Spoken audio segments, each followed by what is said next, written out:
Hi guys, this is Puppy UK for EvECoPilot.net, and today I'm here not really for a tutorial but more of a chat. A lot of people have been asking me about the capital ships that they've seen in some of my videos and whatnot, so what I'm going to do today is just have a good rundown of what capitals are and what capitals are for and what they do.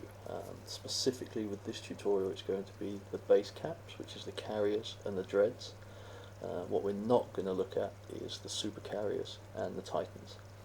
We'll cover them another time when I have them available.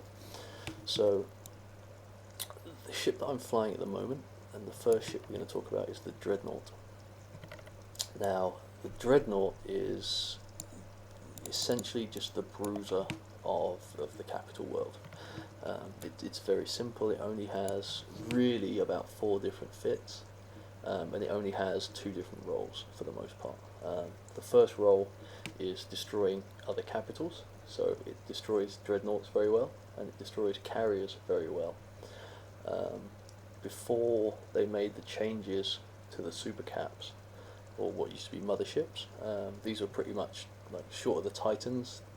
You know, back then there weren't many titans around. These were pretty much the big boys of space. And if we have a quick look at the fitting, this is just a generic fitting with a heatsink on it. Basically it's like a very big battleship. It's just built, you know, normally they're fit quite tanky, they can local rep. This is resistance fit with tri-marks, and cap stability is pretty much the only other important thing. Now the role of a dreadnought in PvP is basically just to sit there and blow everything up. That's all it does. It's either shooting players or it's shooting structures. That's the second thing that it does very well. It will blow up POSs, stations, any space asset owned by other alliances is what that's for, or what it used to be for anyway, before supers came along. And the key to a dreadnought is this little module here. It's called a siege module, and basically what it does is when you activate siege mode, when you activate the siege module, it puts your dreadnought into siege mode. Now when it does that, a lot of changes happen to the ship, and you can see them here. So first of all, its maximum velocity is reduced by 100%. That means 0, nothing. It can't move. Its damage multiplier is increased by 625%, which means suddenly it goes from doing a reasonable amount of damage to doing a massive amount of damage. But on top of that, its scan res goes plummeting, so targeting things takes a very long time, and on top of that, its maximum locked targets becomes 2. Now that's very key, and what becomes very prominent, especially in PvP, is that you've basically got a very big heavy ship that, although it does a lot of damage, it can't move. It takes a very long time to lock things, and it can only lock 2 things at a time, right? So committing a dreadnought to siege mode is basically a do or die for one other key reason, and that is that it's unable to receive remote repair once it's in siege mode. So for example, if you had logistics on the field and you just had the dreadnought flying around like it is now, if you, let's see, where are we? Get my other character here. You can see that it can receive currently remote reps from this carrier. There's a carrier here with me that's now remote repairing me. If I went into siege mode, it wouldn't be able to repair me anymore. So you need to be able to sustain yourself. Now, the other thing that happens when you go into siege mode is that your armor repair and your shield repair double. So the effectiveness of your repair modules double. So I have an armor repair module here, which is a capital armor repair, which does 9,600 armor HP per cycle. When I go into siege mode, that doubles and it becomes 19,200. If my maths are wrong, please troll me. So it becomes a lot its sustainability at that point grows, but at the same time, so does its signature radius. Okay, it becomes a lot bigger ship, which makes it a lot easier to hit. But at the same time, it does a lot more damage, and it can repair itself a lot stronger as well. So that's what it's basically Dreadnought on crack when you siege mode it. Now, again, these are very, very simple ships. All they do is they jump through. I'll explain jumping in a minute. But once they arrive in the system, they make a decision. If a Dreadnought doesn't siege, it's virtually useless. It will do the damage of a medium fit battleship at most. It's not a good DPS ship in its current floating around space state. When it comes into its element is when you siege. Okay, now to siege a ship takes Stront. Interesting. I was wondering where they were. So strontium, the module itself uses up Stront, and Stront is quite a heavy substance. So you can see here I need 350 units of strontium to get into siege mode, and that will get me into siege for 10 minutes. So if I run out of Stront, I can no longer siege, and in essence the Dreadnought then becomes useless. It's not very good anymore, and this can be used to quite a key tactical advantage. The key to a Dreadnought in a fleet is getting all the Dreadnoughts to siege at the same time, and then getting them all to unsiege at the same time, because it can't move when it's in siege mode. It also can't get out of the place. It's stuck there. So you need to, as a fleet command level, committing to that, telling your Dreadnought fleet to siege is a very, very big thing, because you're saying we're stuck here for the next 10 minutes. No matter what comes along, we're going to have to stay and shoot stuff and kill it or die. But at the same time, once it does go into siege mode, your damage goes 625% up, which is a huge, huge difference. So yeah, I mean, there really isn't that much to say about the Dreadnought, because it is a very simple ship. It just does that one role, and that's just blowing stuff up. The only decision to be made with the Dreadnought is whether or not to siege, and if you do siege, picking your targets very carefully, because they take a long time to lock, and you can only lock 2 at a time. Now, regarding the fittings of the Dreadnought, there's very few things that you can do. The only real changes you make is depending on what you're doing. Like, for example, if I'm bashing a pos in a Dreadnought, sometimes I will put a few extra damage mods in and reduce the if we're not expecting a fight, because your damage multiplier is so high, adding these damage mods, getting this 10% rate of fire is 10% additional damage effectively. Now when you're dealing 30 to 40,000 damage a hit, that extra 10% is a huge amount. But obviously at the same time you're sacrificing tank for it. The effective hit points on a Dreadnought is, at the moment I got 2.1 million effective. Now anything that I can do, adding resistance to this ship, because it's got so many hit points and so much armor, the little bit of resistances make a big difference in PvP. So that decision to add those damage modules has to be done carefully, because it could be the difference between living and losing your dread. Now at a pause, that's also the difference between killing a pause in 10 minutes or 20 minutes. If you get, or say you've got 10 Dreadnoughts and they're all tank, they're all completely tank, no damage mods, it might take you 15 minutes to, or say 11 minutes to kill that pause. Now the key to that is that to kill that pause you have to go into siege mode twice, whereas if you have the damage modules you might kill it in 9 minutes, which means you can do it in 1 siege cycle. So instead of having all your assets stuck in space for 10 minutes, they're stuck there for 20. But if they get jumped, are they going to live with the damage mods instead of the tank? That's really the only questions that you have to ask yourself when you're thinking about fitting a dread. Other than that, it's maximum effective hit points and survivability. The other option is to put a second rep on. A lot of people do that. I've got a damage control on here at the moment for, I don't quite know what reason. I was testing something. Normally I run 2 large reppers. Bang, there goes my cap.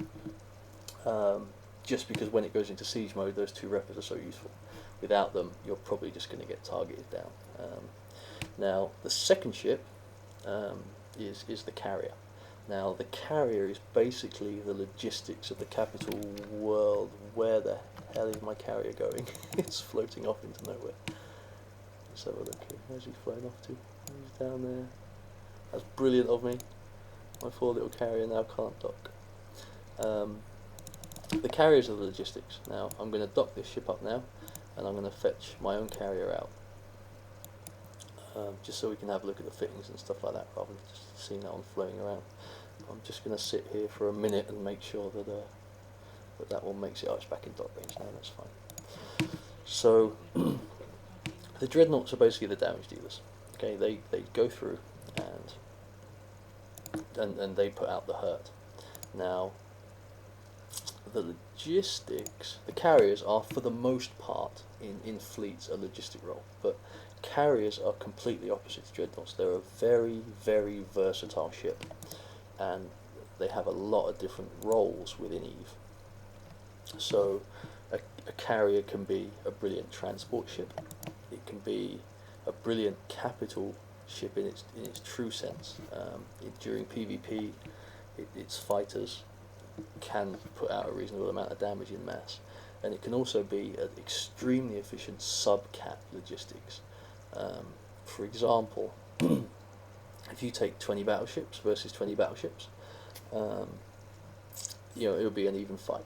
And then you take 20 battleships and 40 battleships with one carrier on the field, those 20 battleships will destroy those 40. It literally is such an extreme force multiplier. And the reason for that is much the same way that Dreadnought has the Siege Module, carriers have the Triage Module. Okay.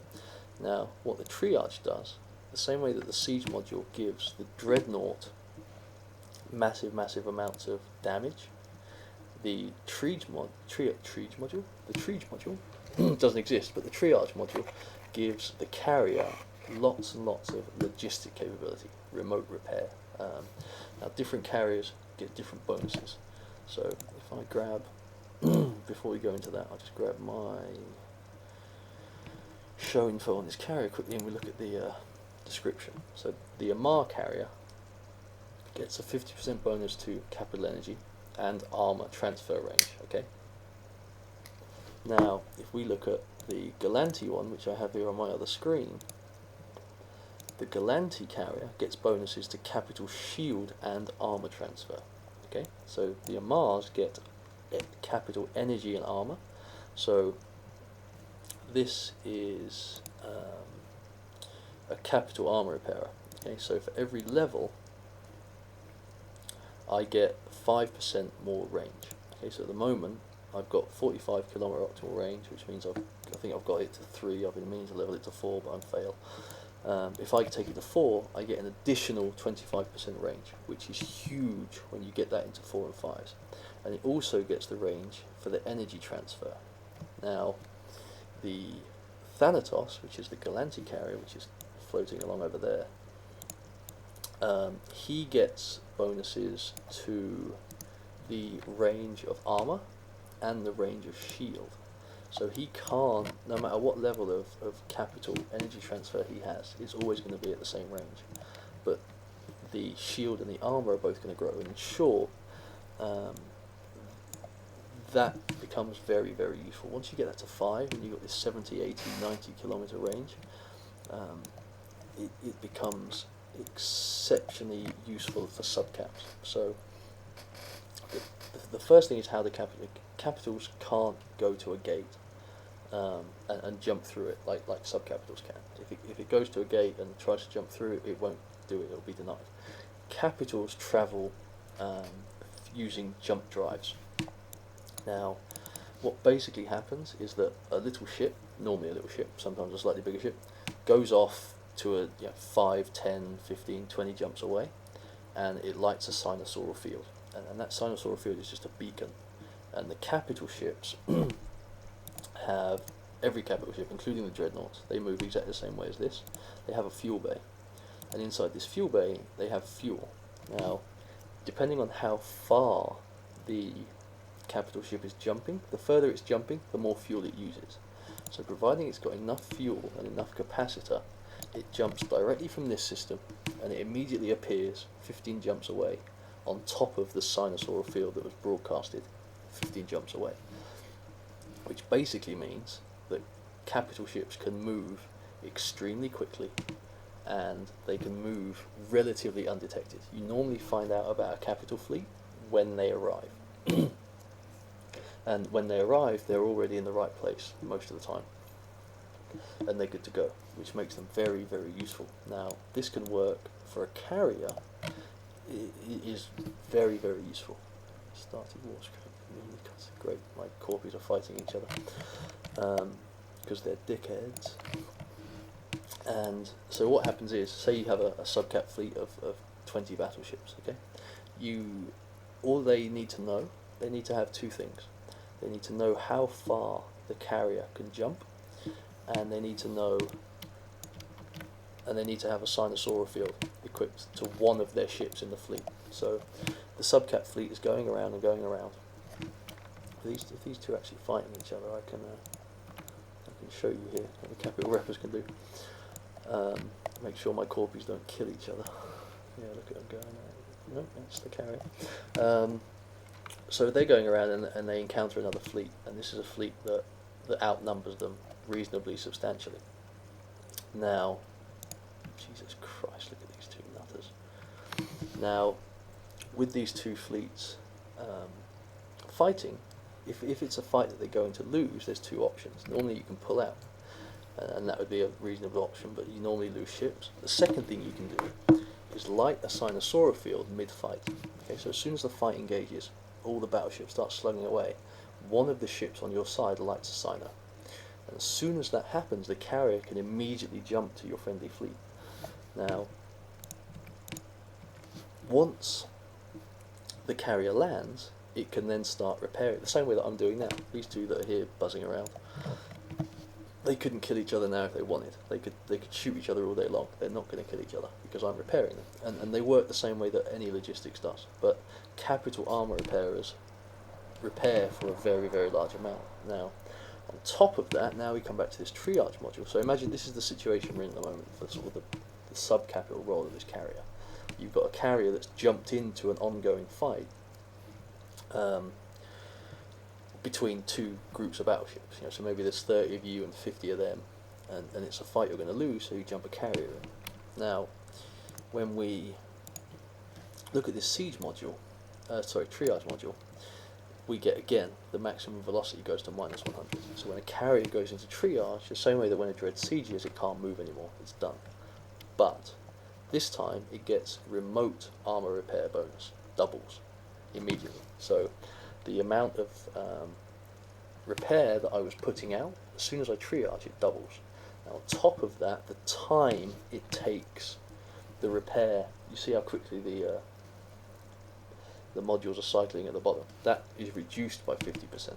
So you're actually getting 100% more repair amount, and you're doing it 50% quicker. And the same thing works for shield and armor. Now, the active drone modifier, the big thing, carriers can use fighters, which we'll come to in a minute, but in short, when a carrier triages, it can't use its drones anymore. It's that simple. It just can't use them. It gets for bonus to remote hull repair. I guess hull tanking is potentially viable. The bonus to energy transfer amount, again, doubles.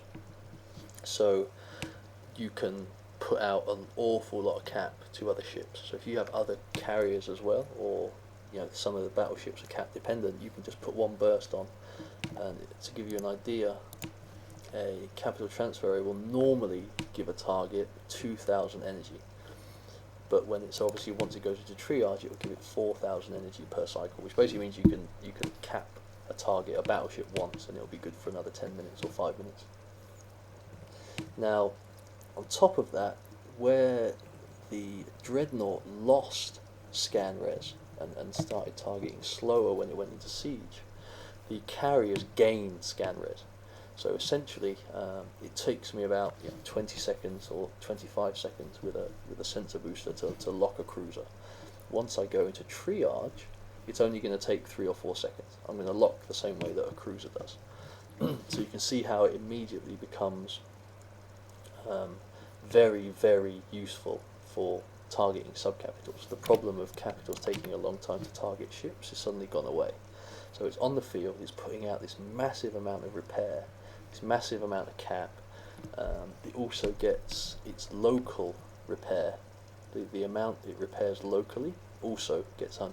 So it becomes very hard to kill. It becomes very, very good at keeping battleships alive, and it's just an absolute game changer.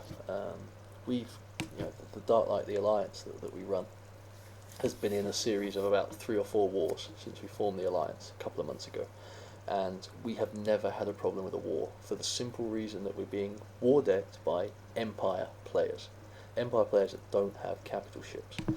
Now, because we have capitals, we simply put a capital on the field and they go away.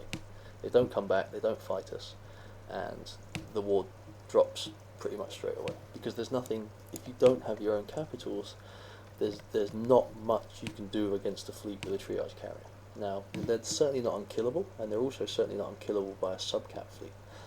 It's just very, very hard, and a lot of people don't understand carriers. They just go, oh my god, it's a capital ship, run away. Whereas in actual fact, there's a lot of times where you can kill a carrier. But anyway, so I think the most predominant role for a carrier, especially is what we call the triage carrier. And the triage carrier is specifically designed to help sub-capital fleets. Now, this also works on a capital level. When you've got your dreadnoughts on the field, the sub-capitals are there as support, and the triage carriers are there keeping those sub-capital ships alive, so they can continue to defend the dreadnoughts, which are killing the enemy. Welcome to EVE. Now, the second role is actually designed by an alliance called Rooks and Kings, ages and ages ago, and they called it the Pantheon concept. Now, basically what we have on the triage carrier setup, the constants are the remote repair and the local repair with a triage module. Okay, so we have a look at this fitting. So you can see cap, cap, cap, cap, cap, cap, cap, cap, cap, and then just resistances, repair, remote repair, transfer. Okay? Now, and of course the triage module itself. Now this is set up at the moment as a triage carrier. This ship is currently designed to be able to jump to friendly subcapital fleets and help them turn the fight. Obviously the neutral there can be replaced out for a smart bomb. Smart bombs are really good on carriers because it can just boom any drone that's trying to attack it. But this is a reasonably standard triage carrier fit. Now, when we start talking about this Pantheon concept, okay, what happens here is that you're basically doing away with these capital armor repairers. Okay, there's no local repair, and this works with multiple carriers. Okay, so I've got my carrier here, and there's a second carrier over there. So if we both jump into the field together, we've got no remote repair, right? We've got no local repair. But because we don't have that local repair, we have a lot more resistance here. Okay, so these two armor repairers are now free low slots, which we can use to increase our tank. It's also a lot less cap dependent. You don't need to be repairing yourself while you're helping out the subcapital fleet or dreads that are coming out of siege and so on and so forth. So you can be a little bit easier. You can basically fill up the entire low slots with just pure armor. So you can see at the moment the effective hit points of this carrier out of triage is less than 1 million. Once you go into triage mode, you can probably tank between 20 to 25,000 damage per second. Now, the idea behind the Pantheon is that because the resistances are so high, everyone's actually doing much less damage to each individual carrier. So say you've got 10 carriers on the field. All these carriers have really, really high resistance but no local repair. Well, that's fine, it's not a problem, because there's 9 other carriers that all have 3 or 4 remote armor repairs and a capital transfer. Remember, you're not triaging this time, so this high slot is free. So you could have 3 capital armor repairers, an energy transfer, and a smart bomb, and a newt. Now, the key to the capital transfers is that they give more capacitor than they cost. Okay, so if I start transferring over to the Thanatos, I'll start losing cap. Okay, it costs me cap, but I spent about, the amount of capacitor that I used to activate the module is a lot less than the Thanatos received.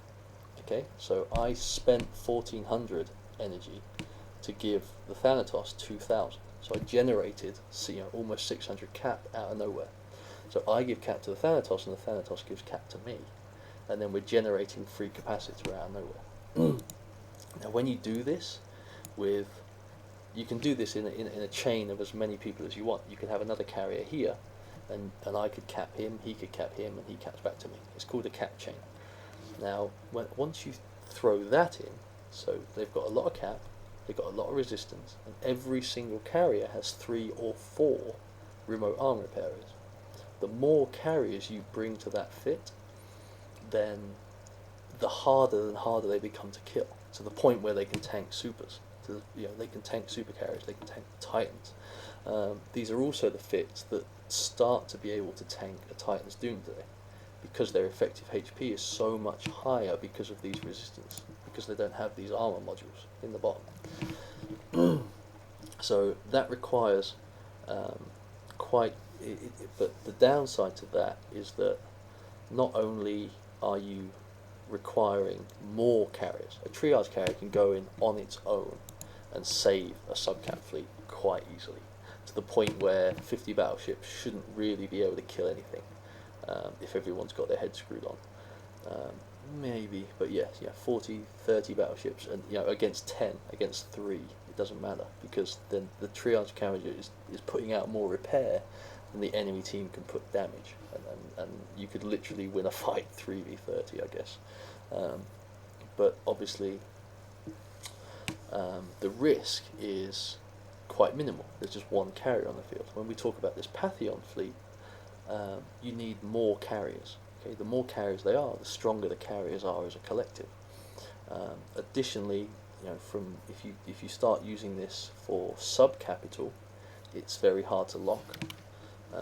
You don't get the bonus lock times with the triage. So this Pantheon concept is used more for capital versus capital engagements. These are done at a capital level, not without support, but it's just much harder to.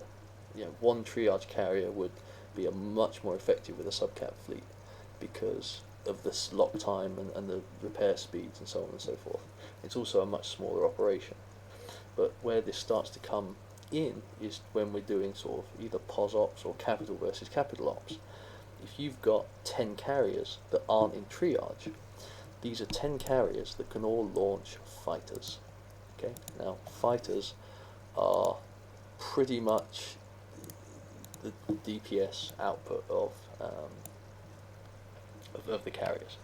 Now, in triage, you can't use these. Okay, there's no fighters in triage mode. Now, when a carrier in this Pantheon concept, they're not in triage. They're very hard to kill, they're not in triage, and they all have between 10 to 15 fighters each. Okay, so what's a fighter? Well, a fighter's basically like a drone. But it's more like a drone on crack. It's different in a few ways. It's much bigger. It does a lot more damage. It's basically like a Tech 1 cruiser. Think of it that way. Think of a fighter like a Tech 1 cruiser. Now, the key difference is that they don't need to be on grid with you. Okay, this fighter here, if I engage a target, I don't think I'll engage 13 January, he's probably a bit too squishy, and he warps off, the fighters will chase him. Okay, anywhere that target goes inside the system, if he warps to the planet, if he warps to the sun, the fighter will warp with your target, and it will continue to fight them until you tell it to do otherwise. Additionally to that, you can also assign them to friendlies. You can assign them to a fleet member. Your fleet member can then warp off, or he could be warped off already. If you assign them to a fleet member, they will warp to that fleet member. If he warps, they will follow him, and anywhere in the solar system, they will continue to fight for him, and he can control them. They basically become his fighters temporarily. I can't show you that because you need to be in a 0.3 or lower system, and I'm currently sat in a 0.4. So how that applies is when you have 10 carriers, each of those carriers have 10 fighters. All of those 10 fighters, that's 100 fighters. 100 fighters is, 10 fighters is probably 1,000 DPS. So 100,000, you're looking at 10,000 damage per second with 10 carriers on the field in a Pantheon.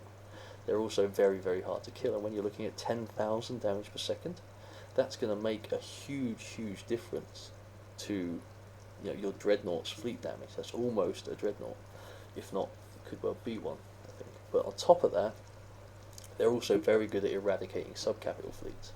So instead of taking a support fleet to bash battleships with battleships, you take a Pantheon fleet, and they can start just causing problems. They've got this damage, they're very hard to kill, they have this remote repair capability, and the way they tie in is that a Dreadnought in siege can't repair itself, but a Dreadnought only sieges for 10 minutes. So after that 10 minutes, that Dreadnought has the option to come out of siege, at which point it can then be repaired by the carriers. Now, if you've got 10 of them on the field, suddenly that, so what needs to happen with the Dreadnoughts is that they need to become stable for 10 minutes. So they can fire their guns, they can run their reppers for 10 minutes. At the end of that 10 minutes, there's going to be, the primary target on your side is going to be out of cap and running very low on armor. At which point he comes out of triage, he comes out of siege, and all the carriers in this Pantheon concept just rep him back up to full armor, full cap, and he sieges again and continues. And that's a very, very effective way of running these carriers. Now, the third and final thing about the carriers is that they have what's called a ship maintenance bay, and that it has 1 million cubic meters, which means I could put a battleship, 2 hacks, 3 interceptors, and a guardian inside this ship. I can physically store them inside the ship. I can then jump this carrier 15 jumps away, and immediately I've got 6 ships, all fit, all ready to go inside a new system. They're very, very, very good for logistics, for moving ships from one place to another. Once you're part of a corporation or alliance that has carrier capability, you can very, very quickly relocate for a war. So basically anywhere within 16 jumps, we could arrive there with 7 ships in 20 seconds. I could literally light a cyno, jump, and I'm ready to go. And that's huge because during a war, you don't really want to have your battleships sort of trailing up one at a time, 15 jumps, because they're going to get caught by your war targets. Whereas if you're jumping through high sec or low sec, where you can't get bubbled, you can just dash up in a pod very, very quickly. You put your ship into someone's carrier, you pod up to where they're going to land, and then you just pull your ship back out.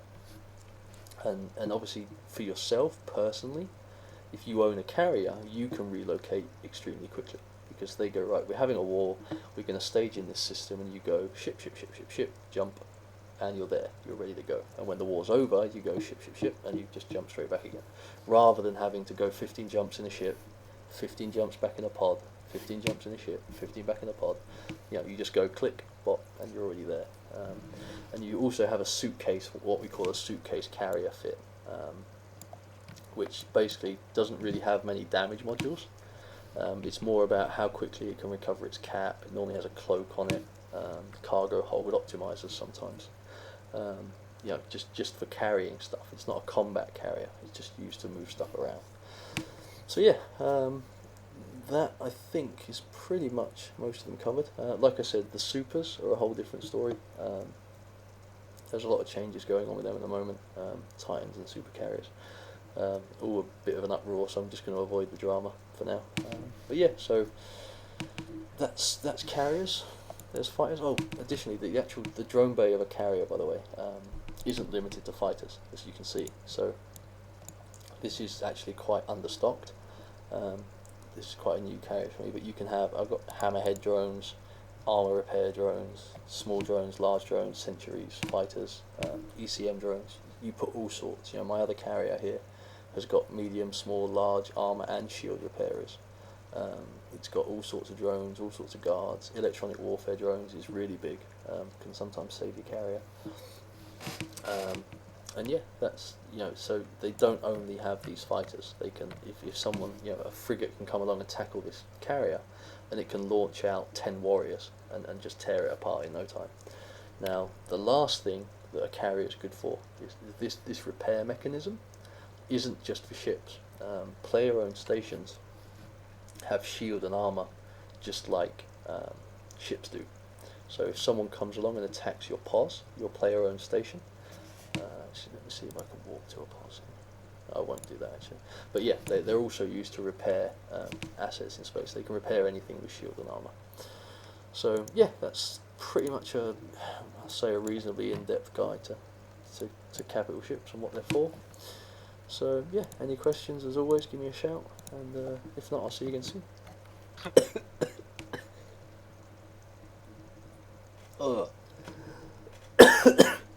Still alive? Yeah, I just breathed in half a cup of hot coffee. Nice. Oh, fuck me. Straight to the lungs, man. Yeah, fucking hell. I can feel my lungs burning from the inside out. Oh. Oh. Motherfucker. How far back did you do that, or did you just do that? I just did it now, yeah. That would have entirely have blown. Like, it would have blown serious dick if you would have done that, like, right before the end of it. You blow serious dick.